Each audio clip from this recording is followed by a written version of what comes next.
به خودم میگم یه بار ولش کن، به یادش نرم یه شاته بغلت واسم یه خاطره شد، ستارم تو شب انگار که غیب شد. تو تنهایی صدای تکس و زندگیم انگاری ترس شد، آسمون ازت انگار دلخور میباره فقط به خاطر تو نیستی بد شده با من، ترس نبودن سخت شده واسه این که من کنارم این ترسا بذارم، ساختم این توهمت تو کنارم، تصویر تو گوشم، صدا تو میبینم وقتی بهوشم، نباشی طوری که حتی این روزم پا به زاسمونم سیاه بپوشم، انگام از زندگی مسته رو حل کن،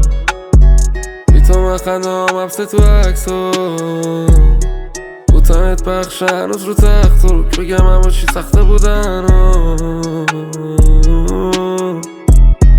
شب و خط زدم ولو بشم، میپرم تو میای جلوی چشم، دلم عریشه بریدمت چون تو سرم فقط اسمتو نوشتم، من ازت ساختم یه دنیای رنگی که با هم توش دوتایی بخندیم، یه جا که همو توش راحت ببخشیم، نباشه تو سینم یه قلب زخمی،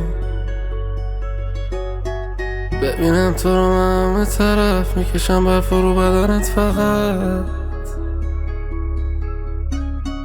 یه ساعت که بشه بگه عقب نری خاطره بمونه ازت. به خودم میگم یه بار ولش کن، به یادش نرم یه شاته بغلت واسم یه خاطره شد، ستارم تو شب انگار که غیب شد. تو تنهایی صدای تکس و